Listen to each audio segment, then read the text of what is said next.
That's the whole purpose of this war from the United States defense complex, the most powerful complex in the world. That's their whole point, is making money to the last dead Ukrainian. If we put cruise missiles into this conflict that have the capability, dual capability, nuclear and conventional, I don't know what the Russians will do. Because how do you know when it's coming at you if it's nuclear or conventional? Do you let it land and then say, well, I won't respond with a nuclear cruise missile? They have plenty. They have, last time I looked, they had about twice as many, maybe 3 times as many as we do. What we knew about the Russian army before this war started? I think that's a very interesting question, especially since I started out with Colin Powell in the very beginning, 1990 and 91, 92, when we were trying to help the Russians more or less professionalize their armed forces. And for that matter, all the leaders of the former Warsaw Pact countries. Powell actually had a meeting with them, several meetings with them, to try and give us some advice on how to handle that. Well, what we saw Russia do was a half-hearted attempt at that. And so what we got when we came to an actual display of their capabilities on the battlefield, outside of killing innocent civilians in Chechnya, or maybe not so innocent civilians and others, was a disaster, I think. But largely, I think now that's been fixed. It's been repaired. And we're seeing another army on the field, in the field now for Russia. It's a conscript army mainly, a drafted army, however you want to look at, you know, dragging them out of their homes or whatever. But I think in most instances, it's a better army, and it's been better trained, and it's only involved right now in what is the easiest, and as Clausewitz said, the strongest form of warfare, defense. Because all you have to do is be able to know how to shoot from a defense. You got to know how to do a lot more things if you're offensively oriented. And Ukraine is proving that very fact because it's not doing them very well. It's not Schwerpunkting, for example, as the Germans did in their Blitzkrieg tactic. It's not concentrating solid, heavy armor mass on weak points in Russia's defenses. Instead, it's spending itself on all of those defenses, or on quite an array of them. That's exactly what the Russians want. So Ukraine is just further and further deepening the morass into which it is descending. You know that there is a long tradition of war of attrition on the part of Russians. And what we know about the Ukrainian army? I think it's fair to say they were not very cohesive. They were not necessarily a unit that one would expect to go on the battlefield and obtain glory, as it were. I think what did it for them, initially at least, was the fact that they were fighting for their home, just as the Russians were, for example, against the Wehrmacht in 1940, 41, 42, 43. And that gives you an elan and a esprit de corps and a dedication to the battlefield, if you will. The other thing, attacking doesn't give you, because you're defending your homeland, you're defending your family, you're defending your village and such. And I think that was enough to make them pretty formidable in the beginning, especially since, as we said, Russia's initial efforts weren't so formidable. Now, however, they've been attrited to the point where I think the population of Ukraine has gone from 40 to maybe less than 30 million now. And that's not just soldiers, of course. It's a lot of the home front, a lot of the wives, the brothers and the sisters and such have left. So that gives you less reason to fight, because you're not looking back at your wife or your family. And you see all the casualties around you, and you know how many people have disappeared from your unit, even if Zelensky and others in the higher command are lying about the total casualties because they don't want to demoralize the troops. That's putting the best touch on it anyway. They could be lying for other reasons too. They want to keep up NATO's support, and they don't want to look like they're faltering majorly, but they are. And so you've got a different army now, I think. It's an army that is doing its best to blunt itself against Russia's very formidable defenses. And that's tough. That's really tough, especially when you're not really that honed in offensive tactics, as we're seeing by the strategy they're executing, or the tactics they're executing, actually. If I'm not mistaken, this is the third army of Ukraine. trained by NATO. And the first army, some expert claim that this was defeated by September 2022. And we had the second and the third. How do you see this sequence of new armies? Are they sufficiently trained and equipped? Well, first of all, I have to tell you that my experience with us, NATO or otherwise, and it was largely NATO countries, United States and Britain leading the way, comes from Iraq and Afghanistan. And we did a sorry job there. We did an absolutely sorry job there. General Petraeus was in charge of the training apparatus. General Petraeus failed miserably. I had spies in Baghdad who were reporting to me on a daily basis.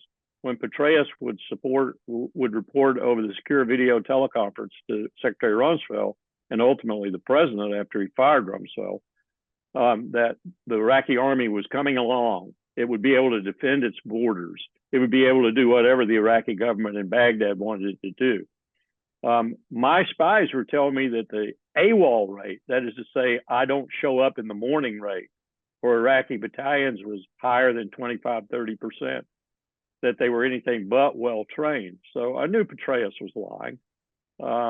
Petraeus has, in my view, lied as the commander in Iraq, as the commander of Sticky in Iraq, and then later as the commander of Central Command.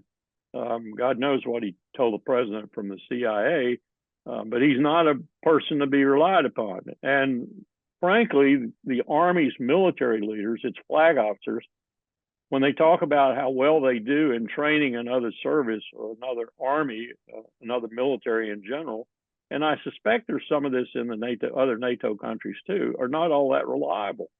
They render reports that aren't valid. They render reports that, well, they were like General Westmoreland's reports, for example, in Vietnam, right before the Tet Offensive, where he said, everything is good, everything is fine. Give me a few more troops and we'll wrap this up. And then all of a sudden the Tet Offensive takes place and he's made a liar.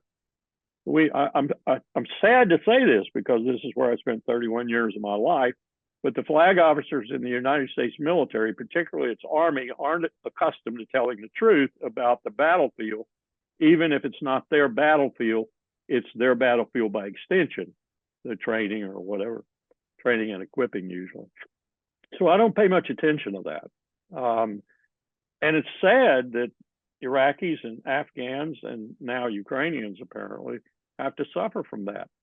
My reports from the battlefield indicate that the Ukrainians, about the second or third time around, figured this out. So now they have at least a few leaders who can discern what is absolute crap, and they just push that aside. They don't want to do it blatantly because they might alienate their NATO partners, but they take what they can and use it and use their own methodologies, if you will, in using it because they figure they've learned the battle on that particular battlefield better than these people who are trying to train them. And they're probably right, not just for that reason, but also because I've seen, as I said, I've seen the United States Army in the last 20, 25 years and others try to train other armies in the world that we're supporting, and they don't do a very good job of it. The Air Force is a little bit better. That's one of the reasons that I worry about the F-16s, because even though they might be coming from Denmark and Sweden, as I understand it, still there's going to be U.S. Air Force personnel in there, and they're pretty good at training their people, partly because it's life or death in that cockpit. I mean, you don't have any room for maneuver, so to speak. You either know how to fly that plane or you don't, and you're not knowing how to fly it can kill you, let alone the enemy. So the Air Force is pretty good at training foreign armies, foreign air forces. But I wouldn't give a hang for the land forces' ability to train other land forces. Because they've been trained in 11 countries and they were not. And that's a problem too. Yeah, that's a huge problem too.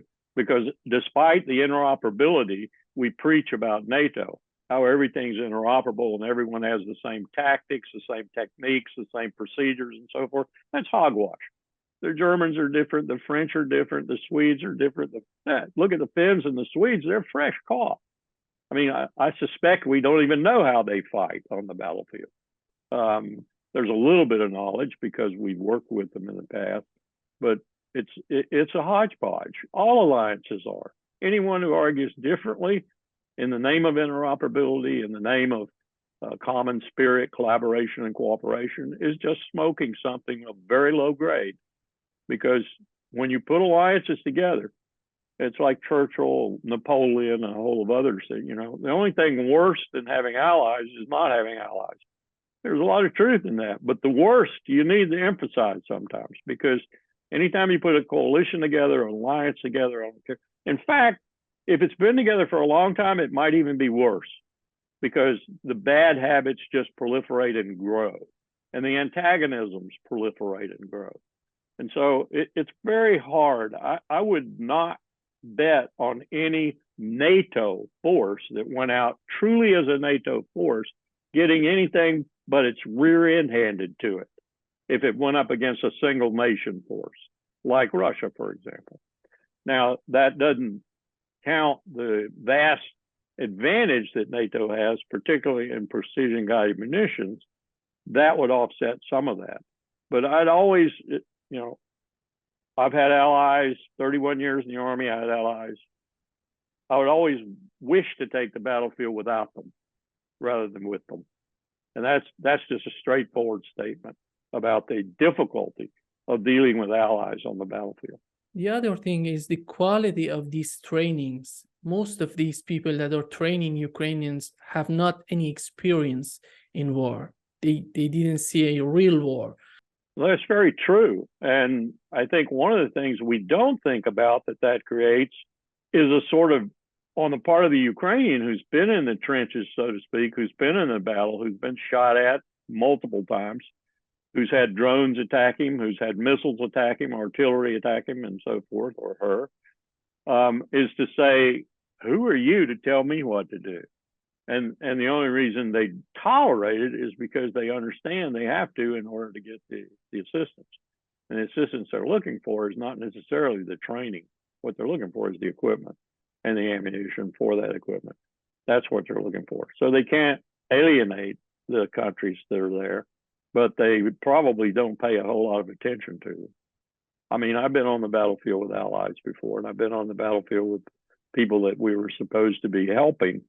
And sooner or later, the people who are native to the country, for example, whether it's Vietnam or wherever, they disdain the support they're getting because they feel like that support is not only foreign, it doesn't know what it's talking about half the time. It doesn't know the country. It doesn't know the people. It doesn't know the customs. It doesn't know the language 90% of the time. And it's difficult. It's extremely difficult. And so you get flag officers who are lying about what they're doing in terms of the positive effect because they don't want people back in the United States, including the commander-in-chief, to know that they aren't doing a top-dollar job. We know that in this counteroffensive, the Ukrainian army didn't get even to the first defensive line of Russians. They were all fighting in the security zone of Russian army. As we go to the next year, they started talking about next spring counteroffensive. How do you see the viability of this idea of going on counteroffensive again next year? I think it's a bloody stalemate right now. I don't think anything the Ukrainians do will change that. They could perhaps make a few penetrations by concentrating their forces better and going at weak spots in the defenses with massive armor, if you will, and artillery and support. But I don't think it's going to change the dynamics. And Putin's just shown, by getting rid of Prigozhin, he's just shown what his basic strategy is. He's got to keep the oligarchs together. He's got to satisfy the oligarchs that he's still in control. He let this guy go a little bit too long. So now he's gotten rid of him. That's fused the oligarchs again, because what they're looking for, they don't want someone coming up and challenging Putin. They want everything to go on an even keel the way it is, because they're making tons and tons of money. The sanctions aren't stopping them at all from making money. And so they enjoy, if you will, they like what Putin did. And if he did, in fact, kill him, and I suspect he did, this is standard NKVD. This is standard Stalin-esque Beria This is the way they act when they get in a pinch like this and they have to take somebody out. And they're happy. The oligarchs are happy that the equilibrium has been reestablished. They were not happy when this guy was challenging Putin's power. Not happy at all. So he's got a better home situation right now, as much as we might lament it. He's got a better home situation, a more solidified situation. And for Russia, and we just don't understand this. We have so little empathy in this country, or in NATO in general. In Russian terms, he's in a good position right now. He's in a powerful position because he's eliminated his one very prominent enemy, and they like him having done that. And now they're all settled down. And until another one gets, the wherewithal or the desire to challenge him, and that person will probably be put down even more swiftly because he waited too long with this guy. They're happy, and Putin's home front, as it were, is solid. He's got nothing to do but hold on and trip the Ukrainian military until they can't even field an army anymore. And there's the problem. Are we going to then, we being NATO, Poland is straining at the bit to do this. Are we going to enter this fray? The F-16s are bad enough, but they're down the road a ways because it takes a while to train the pilots. But are we eventually going to enter this conflict? Is NATO going to enter this conflict? Then all bets are off, because then we've got the prospect of a global war, a nuclear war too. That would be the end of the world. Nobody can. I wish there were more people who realize that. I wish there were. I'm sure that Putin and Biden realize it, but they're caught now in their own dynamics. And this is what Clausewitz talks about, especially in Book 8. The nature of warfare hasn't changed in all of man's history, but the way it's waged has. And one of the things that's immutable is it never goes how you thought it was going to go when you started it.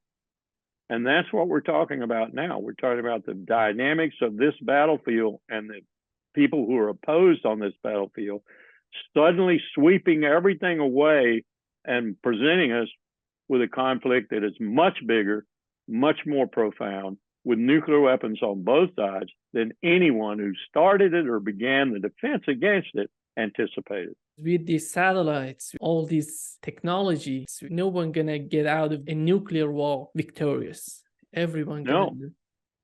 You have these Russian theorists, and now you have theorists on our side matching them. One hopes that they're doing this for negotiating positioning, but one doesn't know. They're talking about the utility of using battlefield nuclear weapons, so-called tactical battlefield nuclear weapons, and how you can control that, how you don't necessarily have to escalate. I've got news for them. All the war games I ever participated in, war games are only good for one reason. They show you human dynamics. There are no lessons to be learned. There are insights to be gained. And the insights are into people, into the decision makers arrayed around the make-believe battlefield. You understand that even in a situation of cosmetic reality, if you will, people still are pressured and people still make decisions much the way they will on an actual battlefield. And when you see that, you say, there is no way you're going to stop escalation once nuclear weapons are used. In this counteroffensive, they lost 50,000 soldiers. It's huge for the size of population they have. And how long they can sustain these type of casualties? Well, they're proving that they're incredible men and women by the intrepidness and the bravery and the courage that they're demonstrating. But you just said it. The numbers eventually will tell on you. People talk about quantity versus quality. Well, normally quantity and quality will come to some kind of equilibrium unless the quality is so overwhelming that it takes care of the advantage that quantity gives you. In this case, you've got rough equivalence in quality, and you've got the quantity on one side going down, down, down, down, down, much faster than it is on the other side. So, there's no way you win. There's no way you win. You wind up with one soldier on the battlefield fixing his bayonet and saying, "Bring them on. I'm the last one standing." In your opinion, what's the reason of these huge casualties, 8-1, 10-1? Well, that happens when you're in extraordinarily well-developed fortifications in depth, defenses in depth, and you have the kind of technology we have today. Even Napoleon, in his time, when he had brought essentially artillery to the battlefield, mass formations to the battlefield, presaging, if you will, World War I and the disaster that World War I was. You look at the Napoleonic battlefields. For that matter, look at the battlefields of our own Civil War in America, and you see World War I. You see it being born in our Civil War, and then to a certain extent in the Franco-Prussian War and what was happening up to that time. And people didn't understand it. They didn't understand what rifled artillery, what mines, what machine guns, what aircraft eventually, what they would do to the battlefield. You had these horrendous casualties in World War I, and you had a stalemate, essentially. But there, the sides, in terms of manpower and materiel, were roughly equivalent. That's what added to the slaughter and, millions of casualties. I said to someone the other day, "Do you know how many people died in the first day at First Ypres?" We talk about casualties, 55,000 people. Do you know how many people died in the 3 days at Gettysburg? Over 50,000 people. That's war. That's bloody, brutal war. And what we've created now is the ability to do that almost on a dime with the right use of technology, the right use of the weaponry, things like cluster bombs and multiple launch rocket systems and such. And you have to adjust to that, and that's what this battlefield has done. And the Russians have adjusted by going on the strongest form of warfare, defense in depth, and their forte, that really their strength. They fought 100 Wehrmacht divisions all the way from roughly Ukraine to Stalingrad, turned it around, and then pushed them out of Russia. So that's their strength, is defense in depth. And you've got a puny country, and I don't mean that in a derisive sense, it's a small country, against a monstrous country. The outcome is certain. The only thing keeping it from happening is people who are making a lot of money off of it. NATO. They're talking about F-16s. Now they started talking about cruise missiles. How do you see the role of cruise missiles? These are weapons that they're sending to Ukraine, because F-16s, they need time to train Ukrainians. It's Right. not getting, maybe next year they're going to use F-16s. It just depends, in my view, largely on whether or not the cruise missiles that they are going to use, ground launch cruise missiles, are those that have the capacity to be nuclear warheaded or not.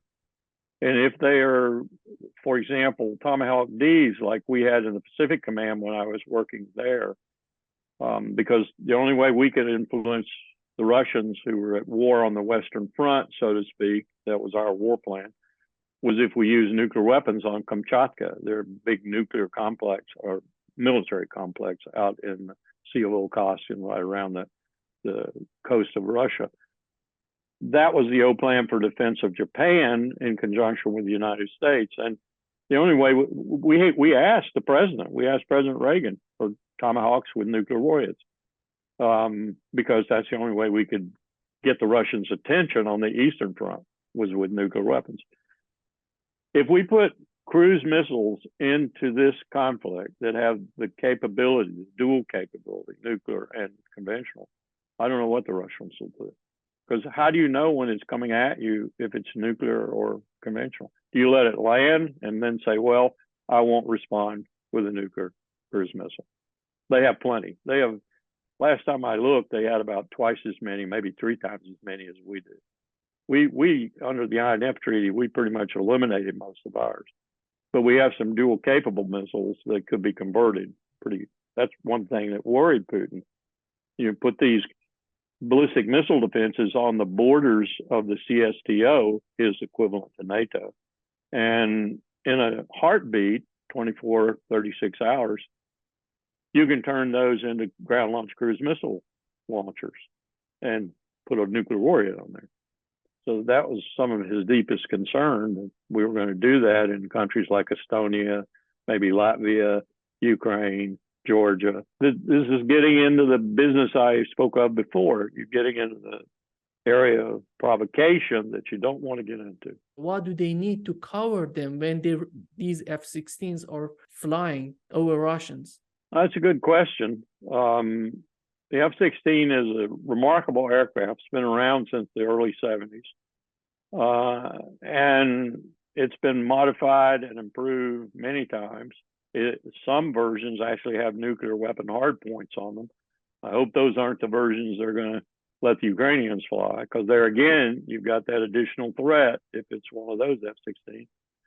And unless you got really good intelligence on the ground, you don't know that the F-16 doesn't have those hardpoints on. So there's another questionable provocation.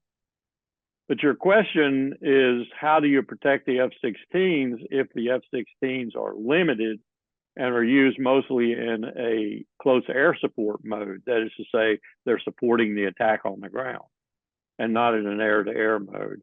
They're going to get shot down. It'll be harder to shoot them down than perhaps other aircraft, but they'll get shot down. The Russians have quite a few aircraft, and quite a few very capable aircraft, very capable in air-to-air combat, for example. So they'll get shot down. Well, that'll just please punch out of Lockheed. Look what Lockheed did by this decision. They were going to shut their production lines down because they gained quite a few with the expansion of NATO. It was part of the reason to expand NATO was so Lockheed, who were on the committee to expand NATO, believe me, they were on the committee. Oh, yes, they said to Bill Clinton, we should expand NATO. They reopened their line. They weren't going to reopen it for the U.S. Air Force, and they sold them to allies and to new allies.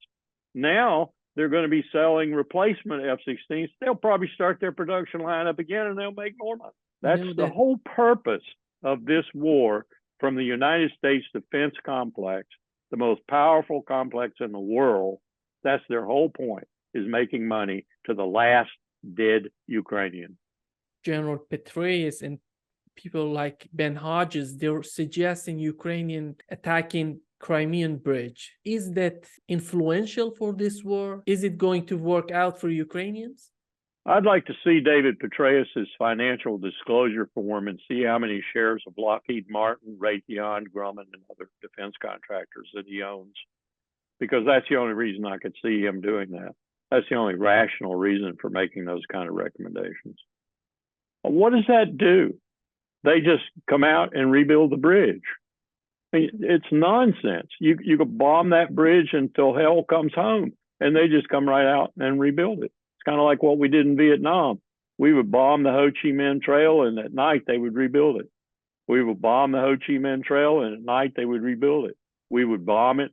Yeah, endless cycle. Doesn't prove a thing and doesn't do anything decisive unless you can be decisive. And they just don't have the assets to be decisive.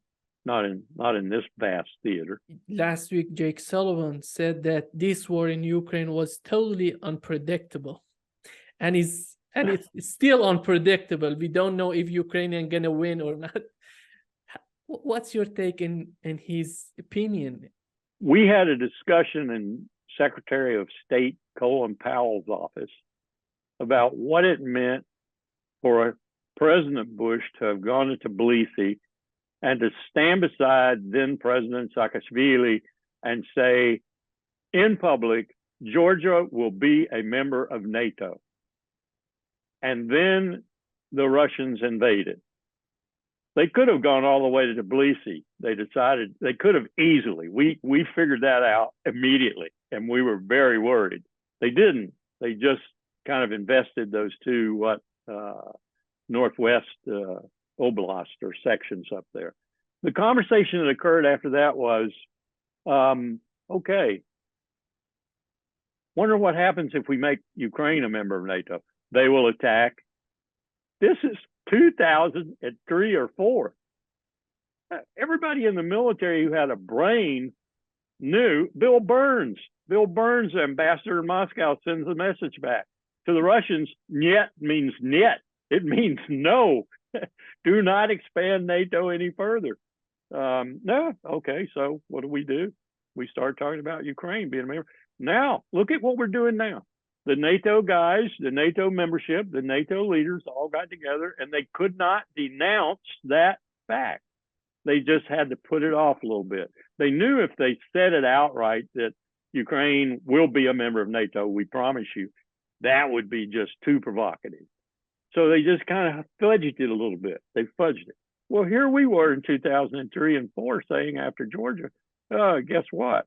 If we do this with Ukraine, the Russians will invade there. Maybe they won't be so puny as they were in Georgia. You know, part of this policy of going to war is these individuals like Jake Sullivan, Tony Blinken, Victoria Nuland. She was in all the administration, Bush administration, Obama administration, now is in the Biden administration. These people are the key for these wars. How we can get rid of these people? Is that possible? It's impossible, because since after the collapse of the Soviet Union was a tremendous opportunity to have peace. They went the wrong direction and we are in all this mess right now. That's an excellent question. It's one I've asked myself repeatedly since about 2002. And as a matter of fact, when Powell told me to build a dossier more or less on Richard Pearl, who at that point was one of the biggest neoconservative voices going from Paris to Beijing. He went all over the world talking about the need to take out Saddam Hussein. I still have that dossier, by the way. I flip through it every now and then. And I ask myself, where do these people come from? Who are they? And why do we let them exist? Why do we even pay any attention to them whatsoever? But I can ask the same question about Trump. I can ask the same question about a host of other people. I can ask the same question about how did we get all these Catholics on the Supreme Court? I remember when John Kennedy was scared he couldn't get elected president of the United States because the American people thought the Pope might be giving us orders if he were.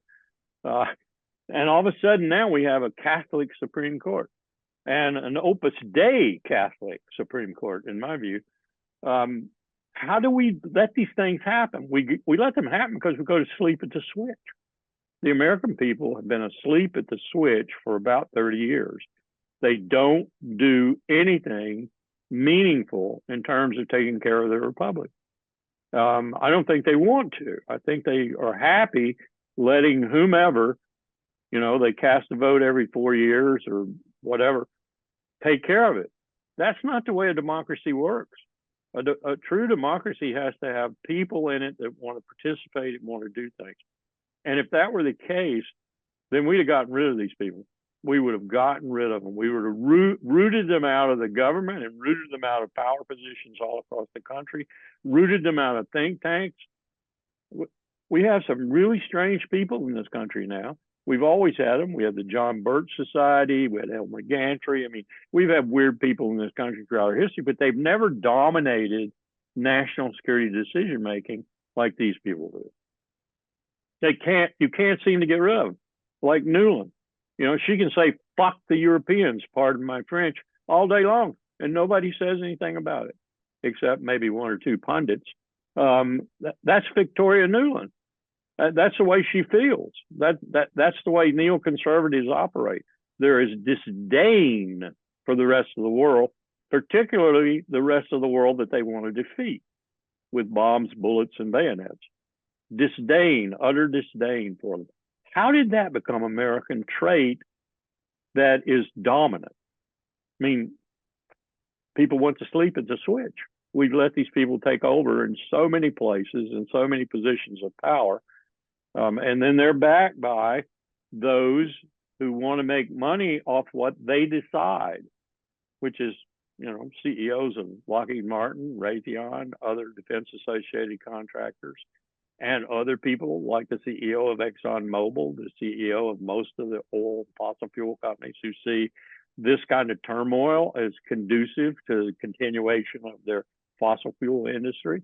And they're right. I mean, all these things, DOD is right there, Department of Defense, the American Department of Defense, on a list of petroleum product users, is right there with Portugal on the list of the countries in the world and how much petroleum product they use. It's about 55th in the world out of 196, 197 countries now that the UN recognizes. Well, DOD is 55th in fossil fuel consumption. They're allies. They function together. You know, the corporate leadership functions together. You get me the war, I'll get you the oil. You get me the oil, I'll get you the war.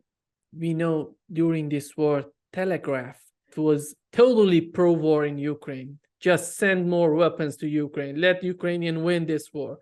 Just 2 days ago, they wrote an article says Ukraine's army is running out of men to recruit and time to win. When Telegraph writes something like this, situation in Ukraine should be really bad. Why we don't have any reflection in the policies on the Ukraine war?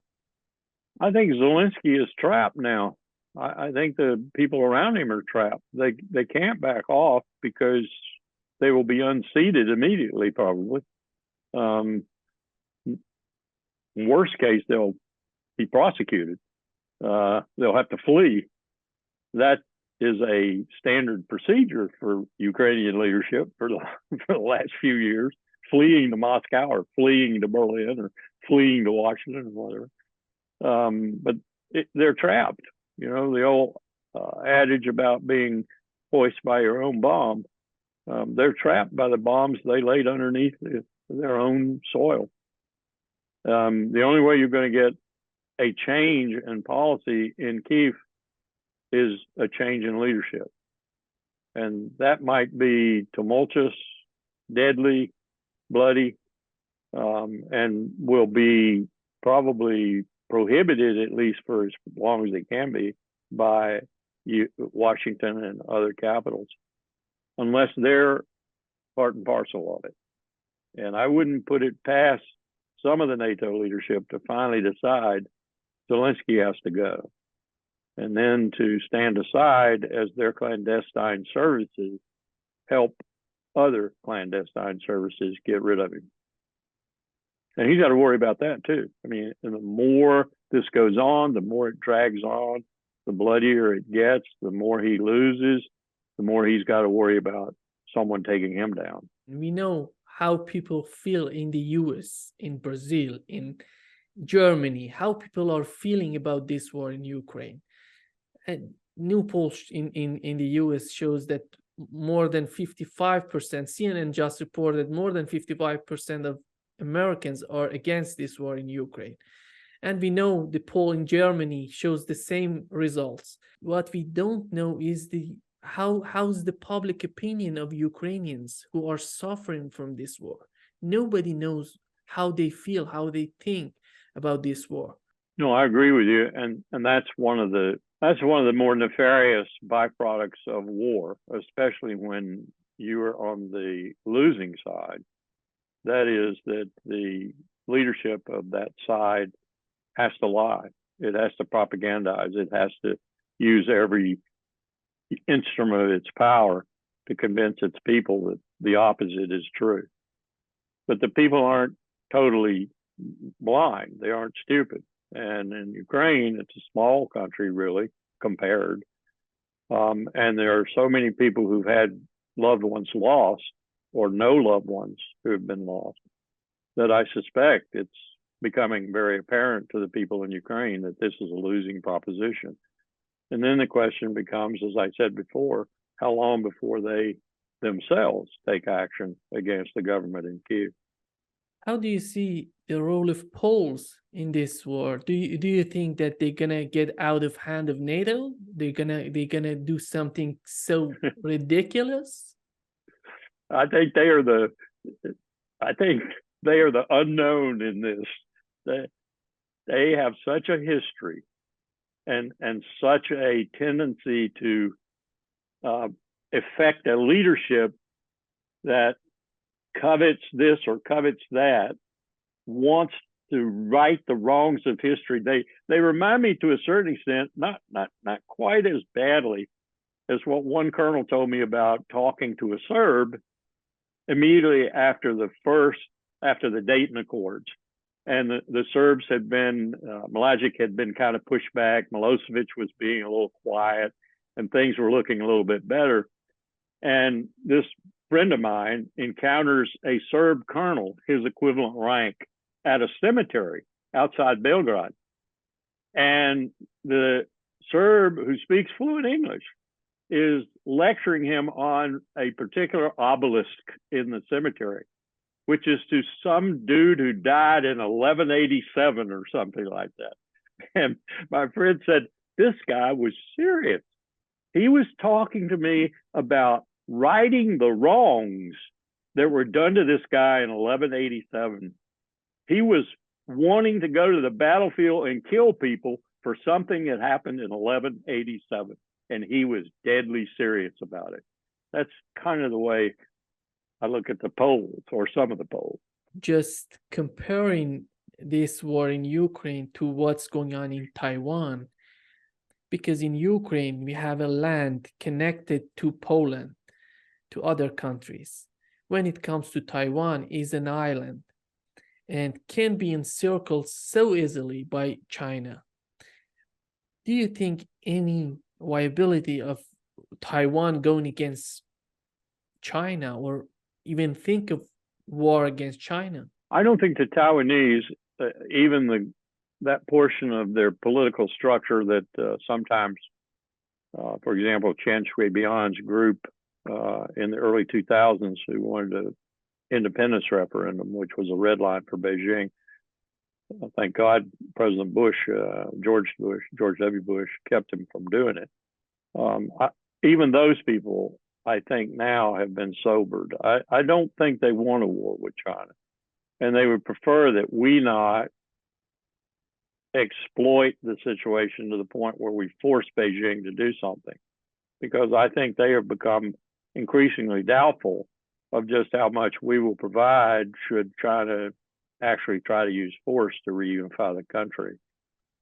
So I think the forces at work there now, if we'll just manage them properly from Washington, are both sides of the strait not wanting a conflict.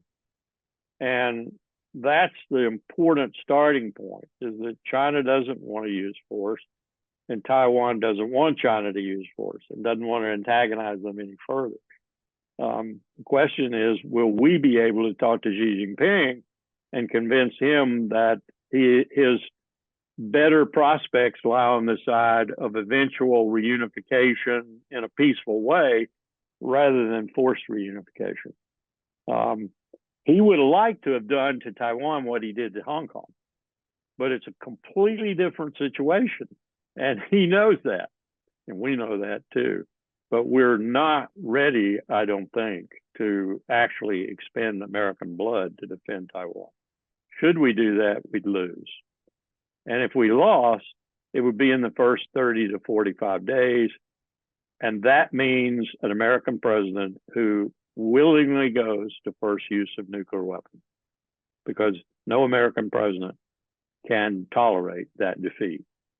And it will be a defeat in the first 45 days.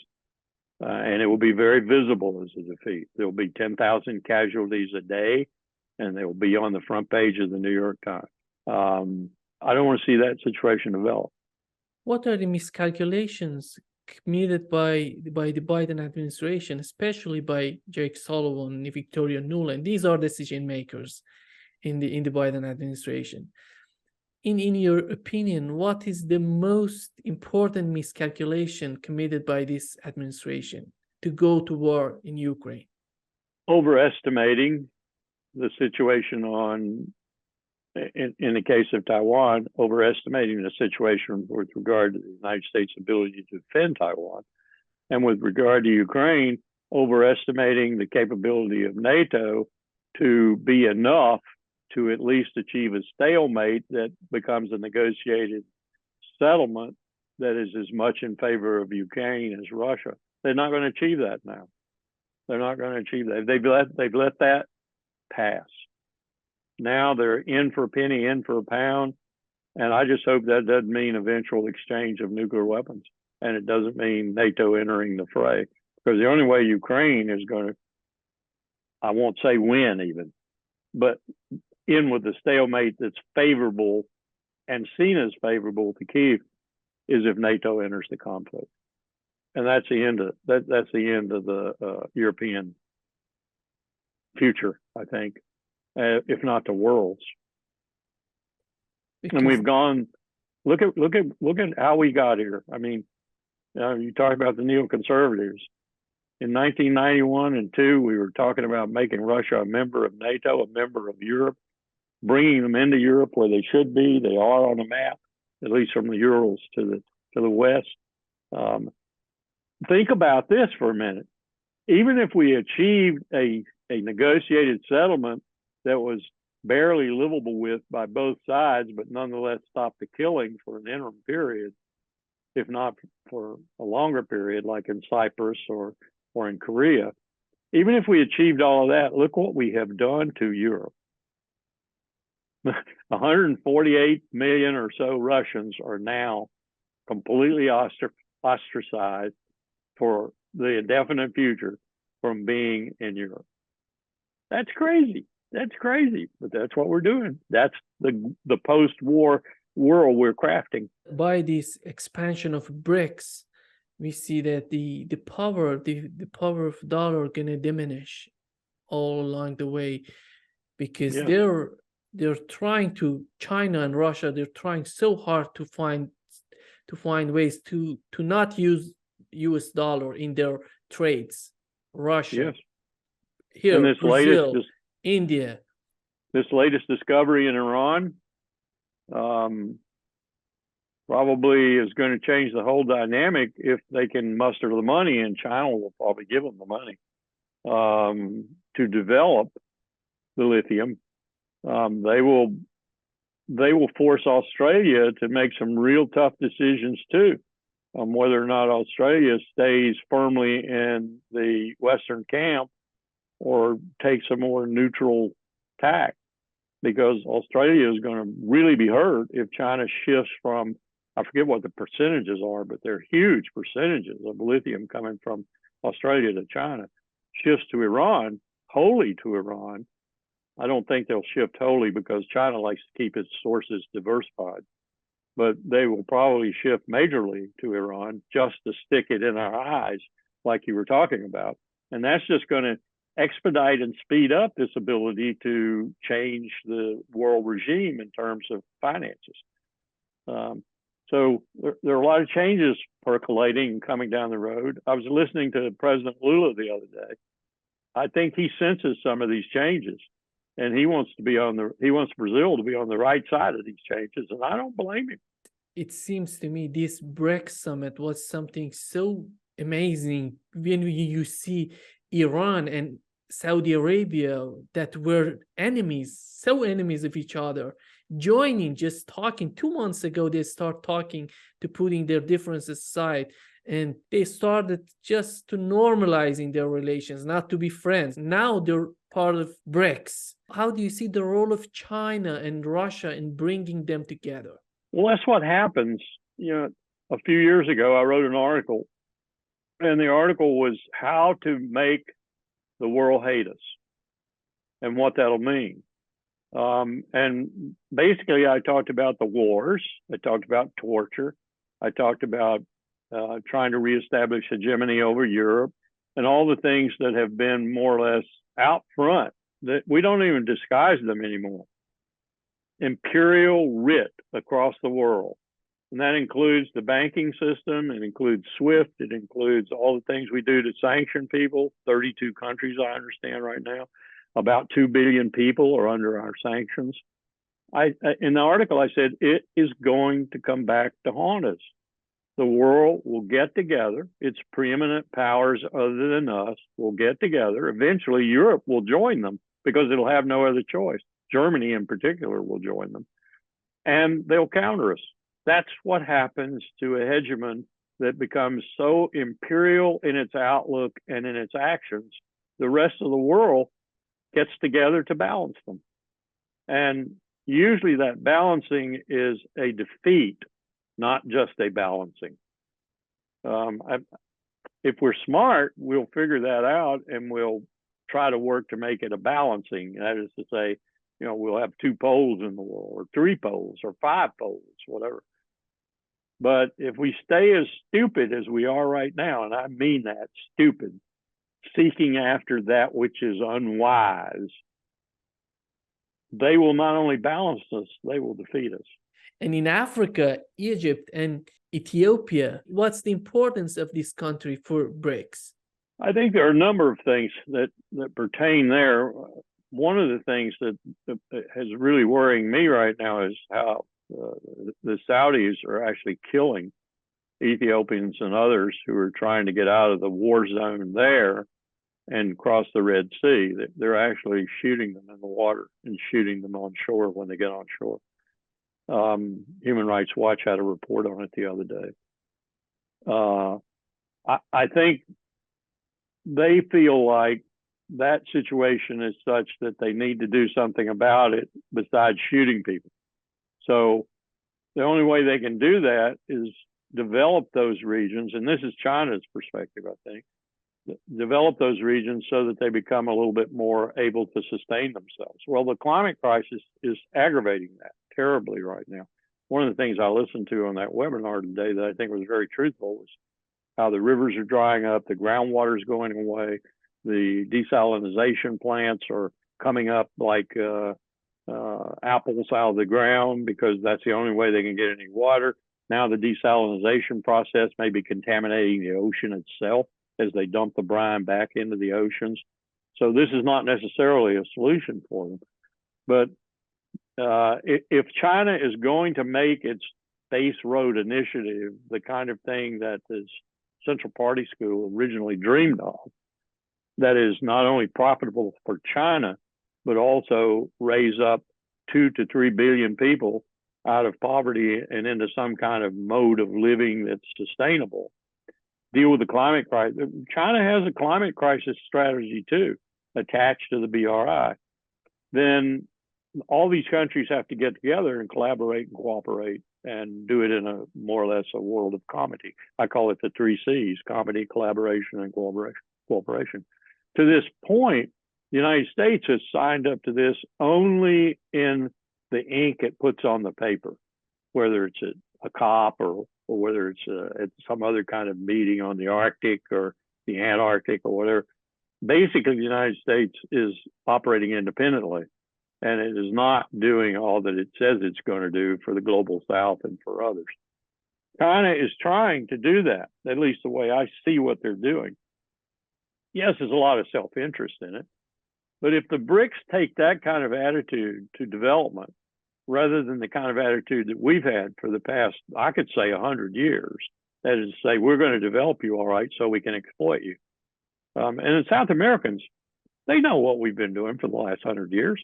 The 5% of the Caudillo class that's been running South America has been in league with the Exxon Mobils, the Chevrons, the Shells, the Grummans, the Lockheeds, and all the rest of the corporate interest in the United States, and oppresses its own people in order to keep that working. No place was more like that than Chile when we pulled off the coup and got rid of Allende. I mean, that was a threat to us. Allende actually wanted to be independent of that nasty arrangement that the United States had effected in Venezuela, in Colombia, all across South America. So if the BRICS can do something about that, I'm all for them. Now, the problem with that is power corrupts. And we all know the old Lord Acton saying, absolute power corrupts absolutely. So you got to hope that Xi Jinping and Lula and other rulers like that keep their positive attitude as they go about doing this, because they are going to win. And I hope we just don't trade one global hegemon for another global hegemon who's just as intent on exploiting the masses as the last one. That's the problem. That's the problem I see. If they bring a new caste to their proprietary relationship with the world. And that's the only way to describe it, because when you have an economy the size of China's, you either oppress people or you help people. And as far as I'm concerned, the Chinese methodology is fundamentally helping people. That could change in a heartbeat once China decides that it really is in economic trouble, for example. You know, China's having some real difficulties in transitioning from an export-dominated economy to one that actually focuses on its own people. It's got plenty of people to focus on, and they're wealthy enough now to where they could constitute the primary market for China. But their leadership doesn't seem to want to leave the old model and to develop the new one. And that could be a real problem for Xi Jinping. You can't do anything about your economy if you can't convince the leaders of it to do what they should do. And if you've got your hand in the cookie jar and the cookies taste good, and he's telling you to go over here and open this new jar and try those cookies, tendency is to want to stay in the old jar. That's China's problem right now. I would hope that the enlightenment that might come from collaborating and cooperating with other BRIC countries might change that, but who knows? On that answer hinges the future of the world.